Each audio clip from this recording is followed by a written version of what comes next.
Alright,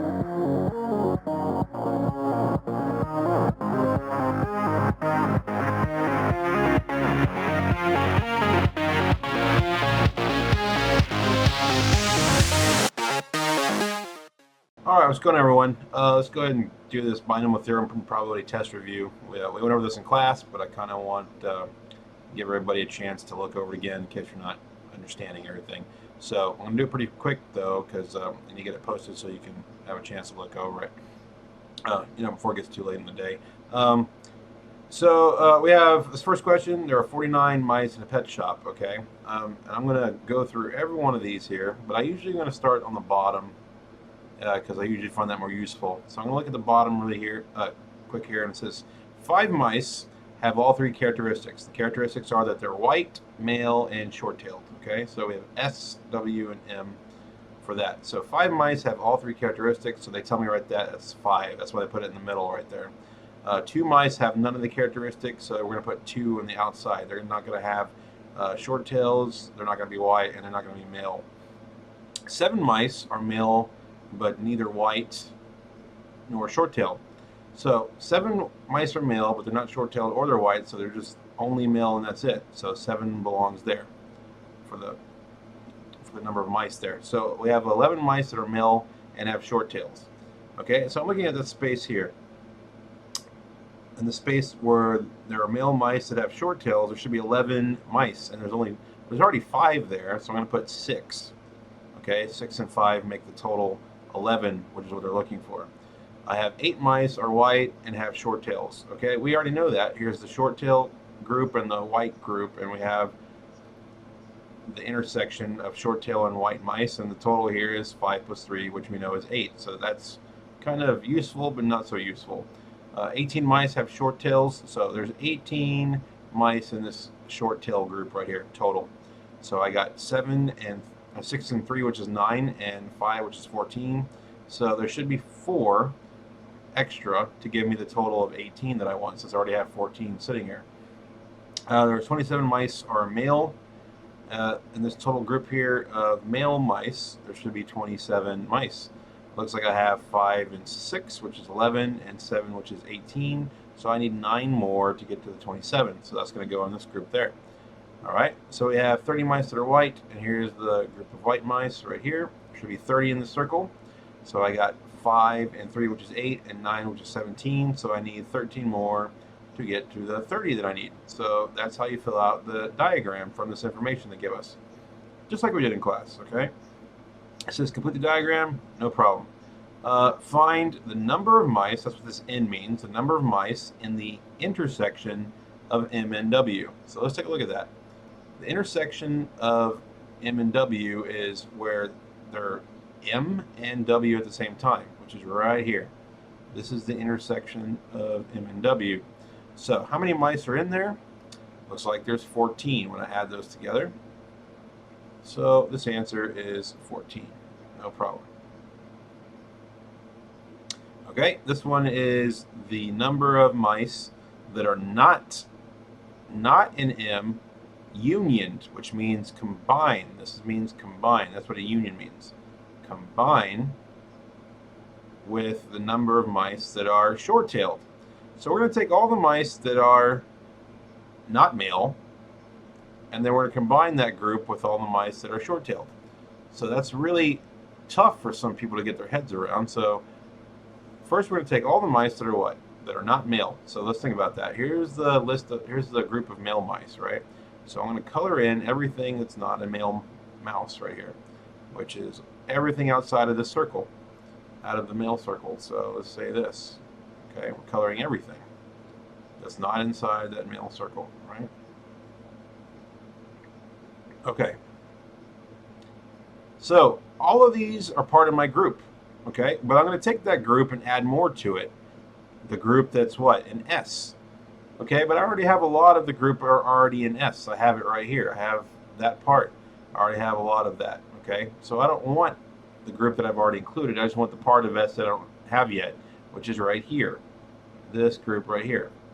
That's the part of S I don't have yet. So I'm going to look at all the pink and all the yellow, and that's what I'm going to add. So basically, it's everything except the 7 and this 9. Everything else, okay?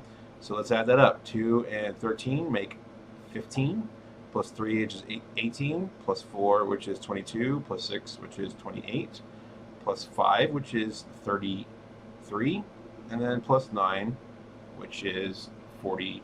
No, we don't need the 9, right? So it's just 33. We don't need the 9 because 9's part of the what?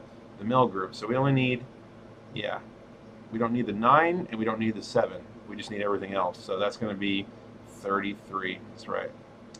So that's how we did it in class. It's kind of confusing, but, you know, if you think about it, it makes sense, right? And if you don't think about it, it makes more sense. So 2 mice are chosen without replacement. Find the probability that both mice are short-tailed. Okay, that's pretty easy. All right, so we have a total of 49 mice. That's what it says right here in the top. So out of the 49 mice, if I pick one out, what are the chances of picking a short-haired?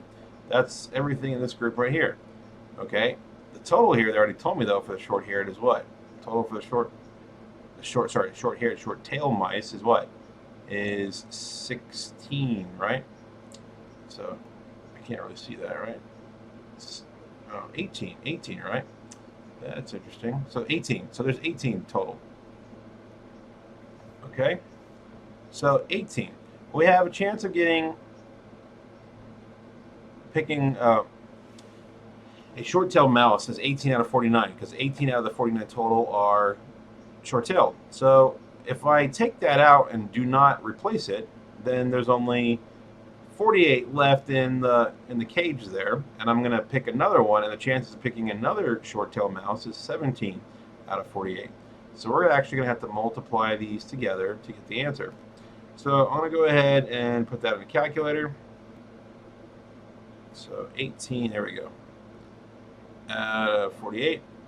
And then we're going to multiply that times 17 out of 47. I'm sorry, this is 49, right? Yeah. Did that wrong then. And then 17 out of 48. That's what I meant to do. All right. So that's going to give me 51 out of 392, and that's the same thing as 0.13. So that's the answer for that one. If you give me the decimal or the fraction, either one is fine. Go. So, let's say that was, it's a big number. 51 out of 392, yeah. And that's equal to about 0.13. Ooh, 0.13. It's getting late in the day, you can tell, right? All right. So number 2, this one.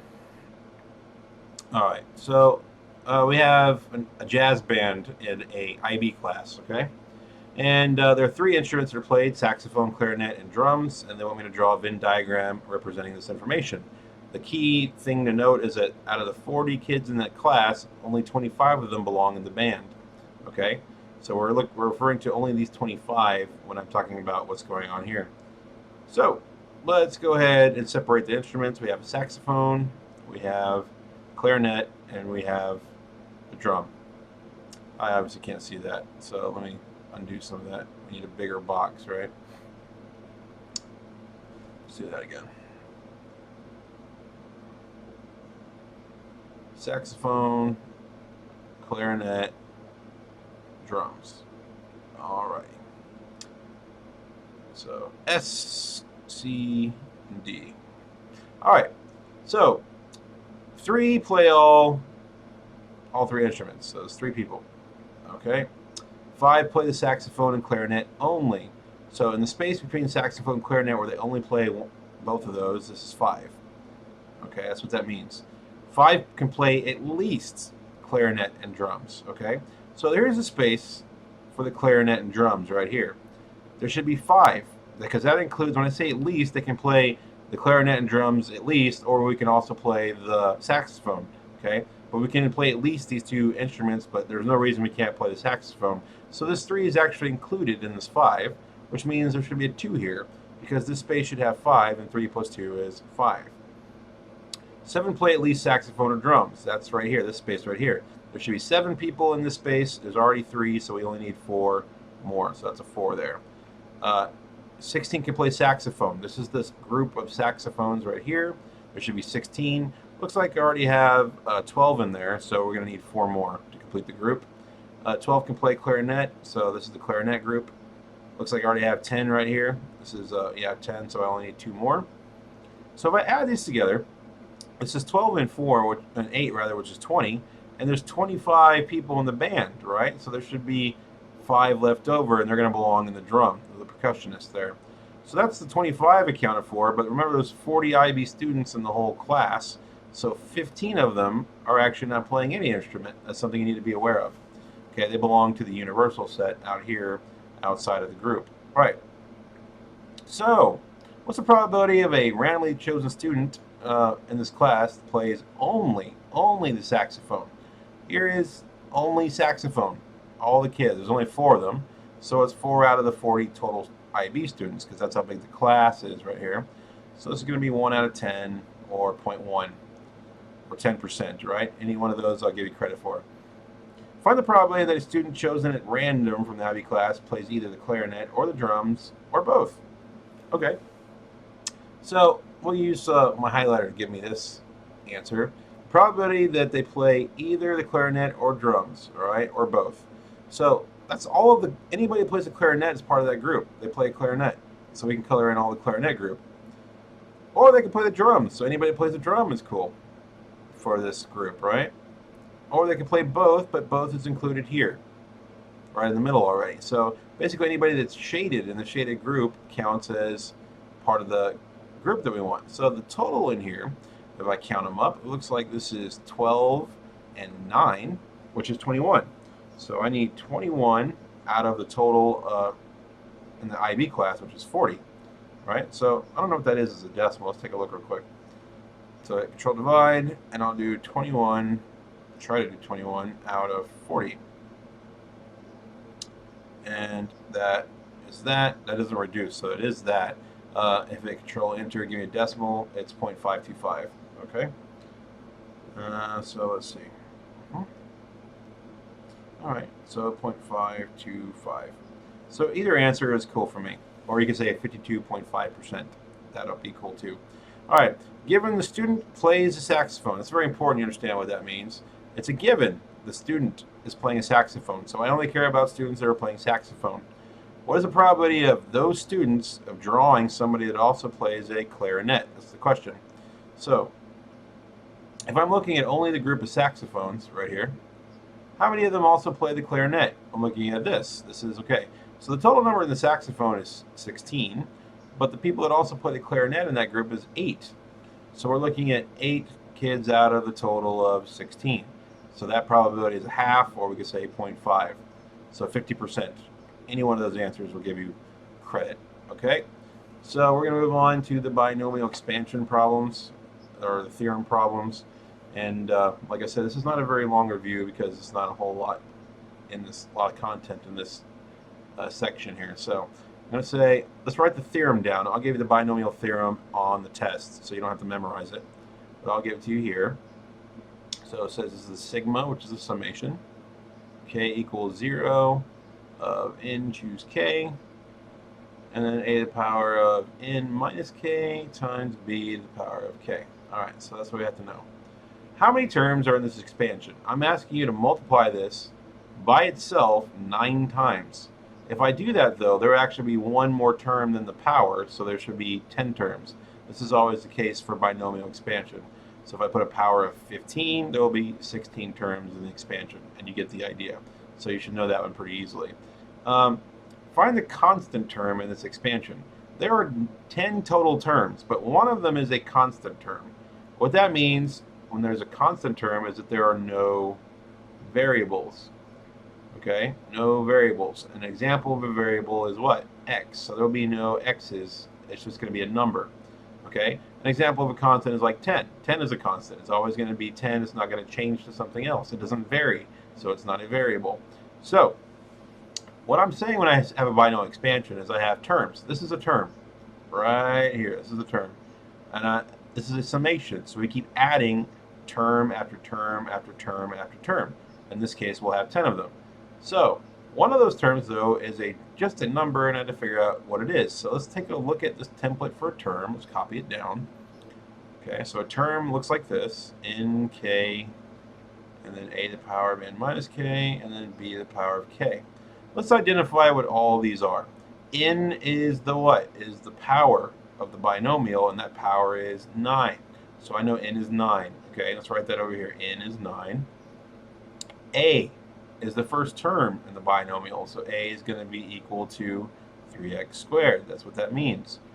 B is this. Okay, b is negative 1 over x. All right, so that's what we're going to use. We're going to plug all that stuff in a and b, into this little formula that I have. Okay, so n is 9. K, I don't know. A, I told you, is 3x squared. We're going to raise that to the power of n minus k, which is right here, which is 9 minus k. And we're going to multiply this by b, which is this. Now, instead of writing negative 1 over x, I'm going to say that negative 1 over x is actually the same thing as negative 1x to the power of negative 1. That's a mathematical fact. That comes from your laws of exponents that you learned in Algebra 1. So instead of writing this for b, I'm going to write this instead. That's going to go right here. So negative 1x to the power of negative 1. I'm going to raise that to the power of k. This is going to equal my target. My target is a constant. So the target is some number, some coefficient, times x to the power of 0. Why am I saying that's my target? Because x to the power of 0 is 1. And 1 is a what? 1 is a constant. And that's what I want. I want a what? A constant. So that's the one I'm going to pick on. Now, to find the value of k, which is what I need to solve this question, I need to figure out how to use this x, which means the only thing useful for me is x. So anything with x in it is useful. Okay? This has no x in it, so it's not useful. This 3 is not an x, so it's not useful. This negative 1 is not an x, so it's not useful. This is useful. This is useful. These are x's. So what I'm going to do is I'm actually going to take this 2 and multiply it by 9 minus k. That's what I have to do when I raise a power to a power. Another law of exponents. So this is x to the power of 2 times 9, which is 18, and then 2 times negative k, which is negative 2k. And I'm multiplying by this x, which is negative 1. This is x to the power of negative 1 times k, which is negative k. This will equal x to the power of 0, all right? So now I can say, well, when I multiply the same base, I have to add the powers together. So if I add negative k to negative 2k, that's actually going to give me negative 3k.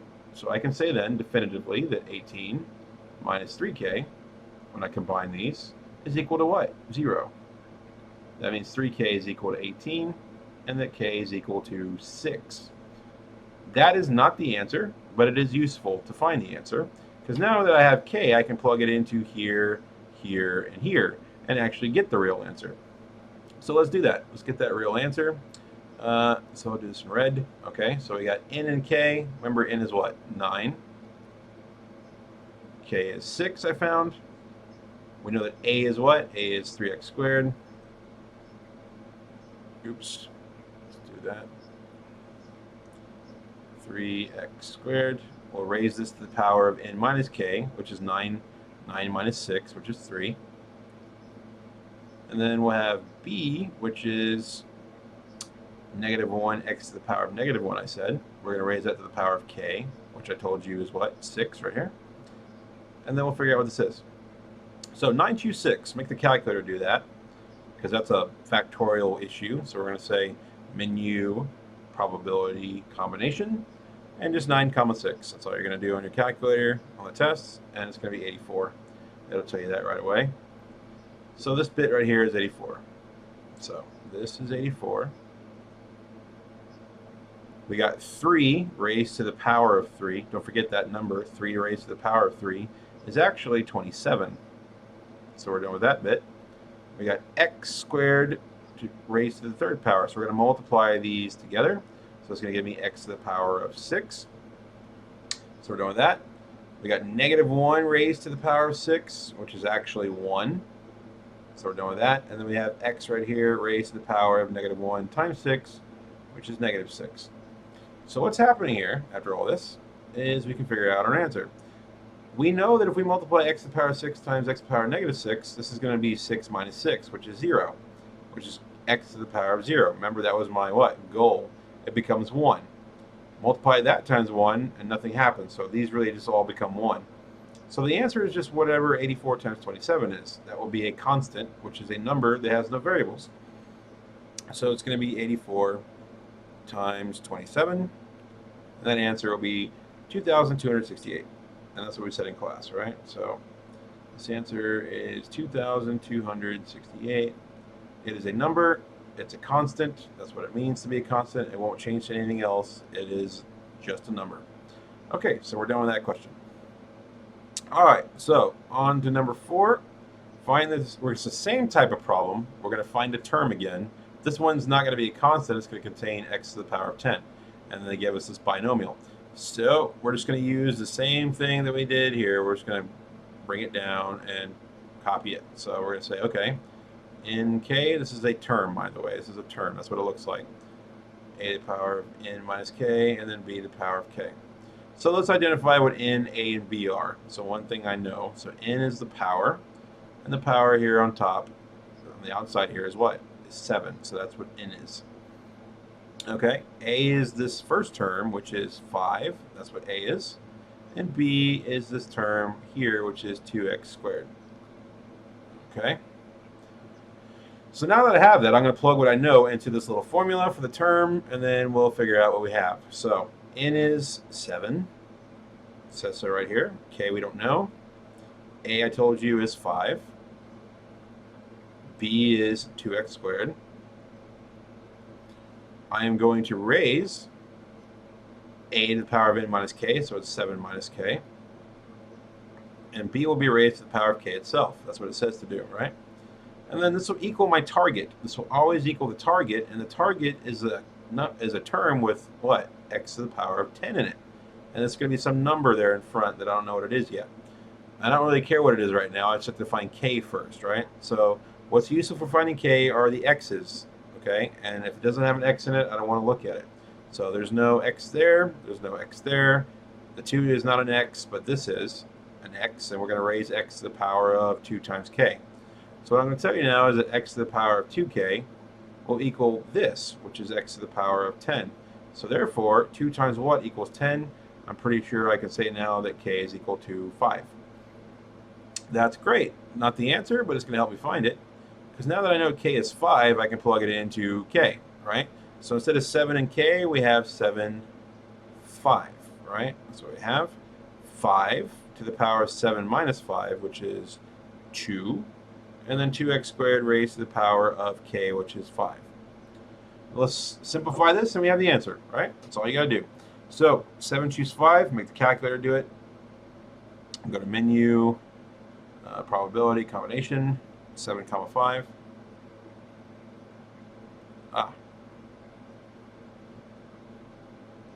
It's 21. So 21 there.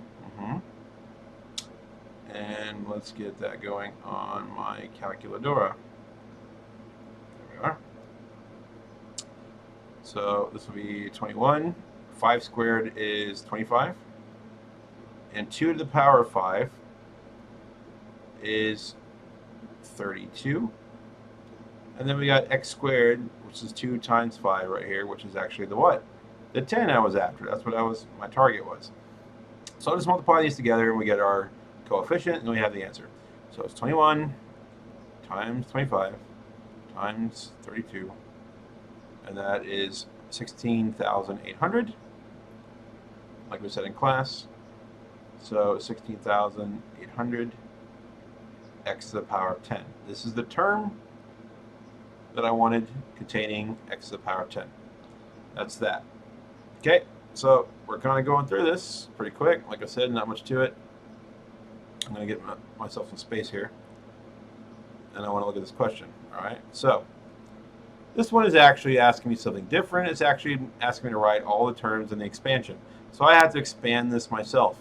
The power is 5, so I'm going to use Pascal's triangle to do this. It's the best way to do it. So to write Pascal's triangle, we put a 1, and then we put another one and another one like this on the outside. So I keep putting ones on the outside for each new row, but now I have 1 plus 1, which is 2, and then put a 1 on the outside. Start off again, 1 on the outside, 1 plus 2 is 3, 2 plus 1 is 3, and then put a 1 on the outside. 1 on the outside, 1 plus 3 is 4, 3 plus 3 is 6, 3 plus 1 is 4 again, and then put a 1 on the outside. Just do it one more time. Put a 1 on the outside, 1 plus 4 is 5, 4 plus 6 is 10, 6 plus 4 is 10, 4 plus 1 is 5, and 1. I'm going to stop here at this row. And the reason I know to stop is because the second number should match the exponent, which is 5. So they're both 5. So that's the row I want. The second number is the one that gives it away. So, let's see if I can extend the page a little bit, and we can write this answer. So, let's do this then. I'm going to use this pattern of numbers, 1, 5, 10, 10, 5, 1, and I'm going to write them all out. 1, 5, 10, 10, 5, and 1. And then I'm going to put A times B.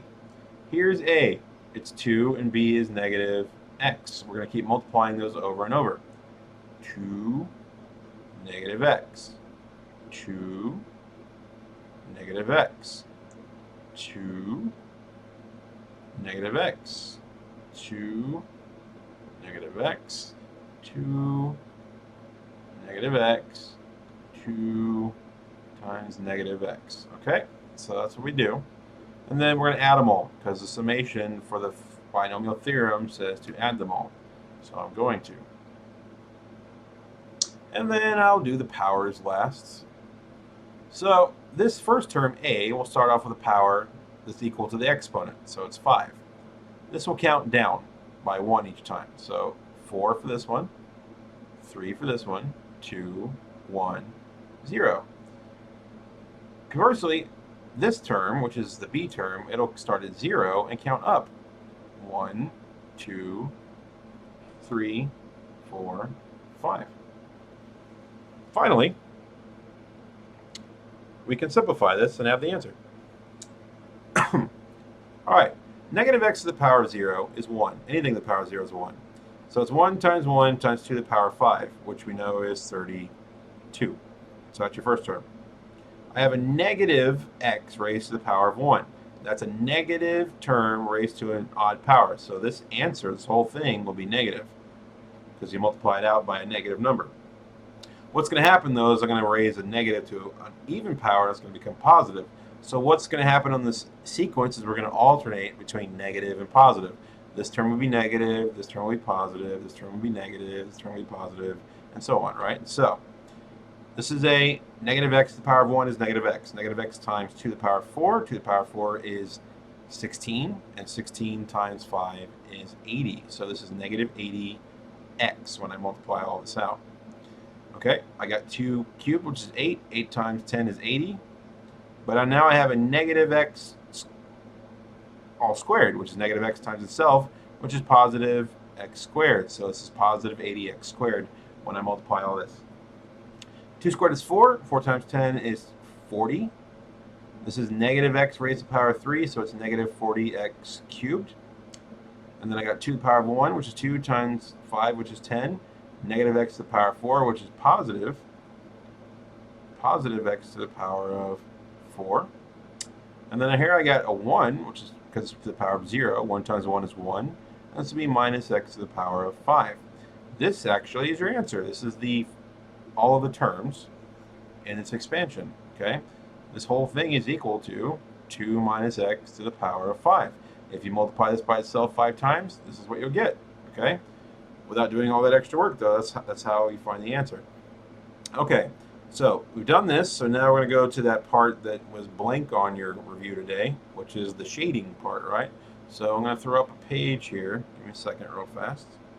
If you want to copy those and pause the video, I suggest that you actually try to shade those yourself, and then you can resume the video when you think you've done it correctly, and then we'll talk about the answers. So that's my suggestion. But I'm going to go ahead and shade them right now. So if you want to shade them first, pause the video. All right, so let's shade them. So I'm going to do the highlighter here, and I'm going to shade these. Okay, so this one is an intersection, which means and. So it has to be in B and not in C at the same time. That's what it means. So everything that's in B that's also not in C. So we shade all of B that's not in C. So this part. So that's your answer. That's it. Nothing to it. Okay? That's number 7. Let's do number 8. I have an intersection. So it has to be in A and not in B at the same time. All right? So that's what we're going to take care of this first. It has to be in A and not in B at the same time. So here's A, but it can't be in B. So the part of A that's not in B is this part, right? Right here. We're going to add to that C. We're going to union, which means we're going to combine this set to all of C. So now we're going to shade in all of C. So this actually looks like this, believe it or not, right? So we took all of C and combined it with the first piece, and together they form the shaded region. That's what that union means. People get it confused all the time. Please be careful. Okay, this means the intersection of not C and not A, okay? And it also has to be in B at the same time, okay? So all of the answer will be in B because it has to be in B, but it also has to be in what? The intersection of not A and not being in C, right? So not A, while still shading in B, okay, while still shading in B, we're going to shade not A, okay? All right, but not A, the intersection of not A and not in C, so you can't be in A or C, right? Because it has to be not in A and not in C, and this is only part of B. So this is what it looks like, basically, what I'm shading. This part only, okay? Cannot be in A, and it cannot be in C. Oops, don't mean to do that. And it has to also be in B. So that's what it looks like, okay? All right, I hope that makes sense, okay? Here. This answer is going to be in this group, and then it also has to be in C. That's what the intersection has to be in this and this at the same time. So you're not going to shade anywhere outside of C because it has to be in there. Now, of the whole region of C, what part of it is what? In A and not in B. So we can shade all of A that's in C. That's what this means, okay? So we'll shade all of A that's in C, which is this.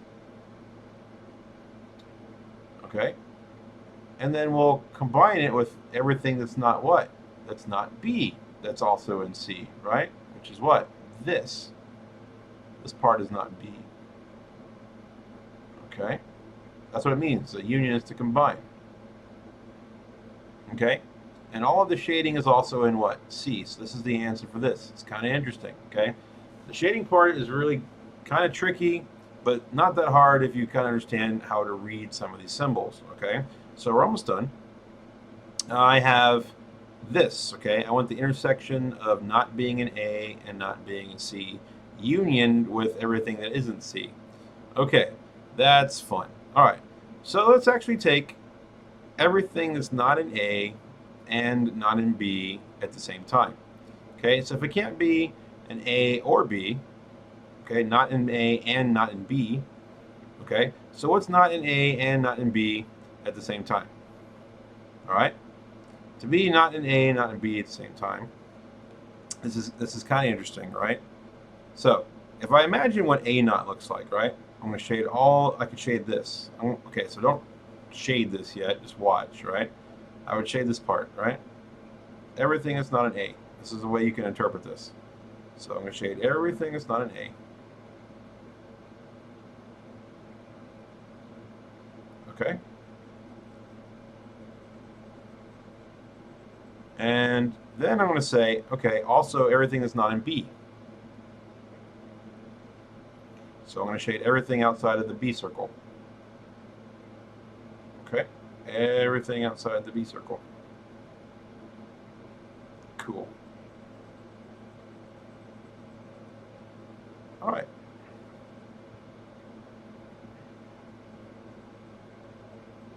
Now, was there any overlap in my shading for not in A and not in B? Where's the overlap at? Okay, the overlap is obviously the what? Is the green. Okay, so that's what I mean by this. This is the green stuff, right? So, what I'm basically saying is it's all green, all right? Which means this part here is the part that I don't care about because it's not green. There's no overlap. Okay, so basically we're just staying out of A and staying out of B. So, we're staying out of A and staying out of B. Is everything on the outside of that? That's what that part is. We're going to also combine that. We're going to combine that with everything that is not in what? In C. So if it's not in C, we'll shade it in because it gets combined to everything else that's not in C.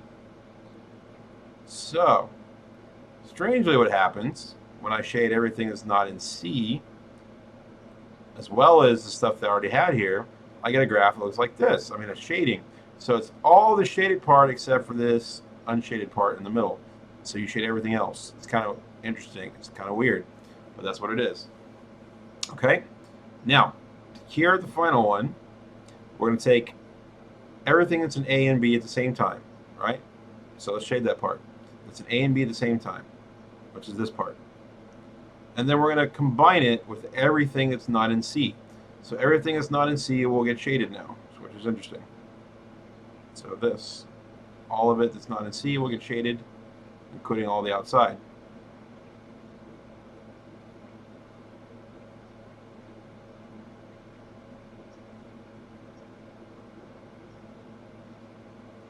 And now that's what the shading looks like. So only this part is left out. So that's your answer for that one. So that's the whole test review. And I hope that was useful. I'm probably only going to give you maybe like 4 of these questions maybe for shading. So I won't give you a whole lot. So, don't sweat over them. Just practice them a little bit, see if you understand what I just did, and ask questions in the morning if you have time. But good luck to you. You'll be fine. And like I said, what happens happens. And if you don't like what happens, then we'll talk about it afterwards. But good luck to you. All right. Bye bye.